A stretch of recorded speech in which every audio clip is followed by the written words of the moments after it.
இன்னைக்கு 1 கப் அளவுக்கு கேழ்வரகு மாவு எடுத்துகிட்டு வந்திருக்கோம். இதுக்கு ஒரு கடாயை வச்சு ஸ்டார்ட் பண்ணிவிட்டு அதில் 2 கப் அளவுக்கு தண்ணி சேர்த்து தேவையான அளவு கொஞ்சமாக உப்பு சேர்த்து இதை நல்லா கொதிக்க விட்டு ஸ்டவ் ஆஃப் பண்ணிவிட்டு இதில் கேழ்வரகு மாவு சேர்த்து கலந்து விட்டுக்கிறோம். ஆக்சுவலி நாங்கள் 1 கப் மாவு எடுத்ததுக்கு 2 கப் தண்ணி ரொம்ப ஜாஸ்தி ஆயிடுச்சு. அதனால் எக்ஸ்ட்ரா மாவு போட்டு ஆட் பண்ணியிருக்கோம். நீங்கள் என்ன பண்ணுங்கள், 1 கப் மாவு எடுத்திங்கன்னா 1 கப் வரைக்கும் தண்ணி எடுத்துக்கோங்க.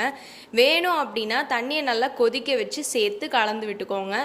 இப்போ இந்த மாதிரி நல்லா கலந்ததும் என்ன பண்ணுறீங்கன்னா, ஆறுனதும் கையை வச்சு இந்த மாதிரி நல்லா பிசைஞ்சு எடுத்துக்கோங்க. பிசைஞ்சதும் என்ன பண்ணுறீங்கன்னா, இதை இடியாப்ப உலக்கில் போட்டு செட் பண்ணிவிட்டு அதை நம்ம நல்லா இந்த மாதிரி இடியாப்பம் பொழிஞ்சு இட்லி கோப்பரையில் தேவையான அளவு தண்ணி சேர்த்து அதில் போட்டு நல்லா வேக வச்சு எடுத்துட்டோம் அப்படின்னா நம்மளோட கேழ்வரகு இடியாப்பம் ரொம்பவே சூப்பராக ரெடி ஆகிடும்.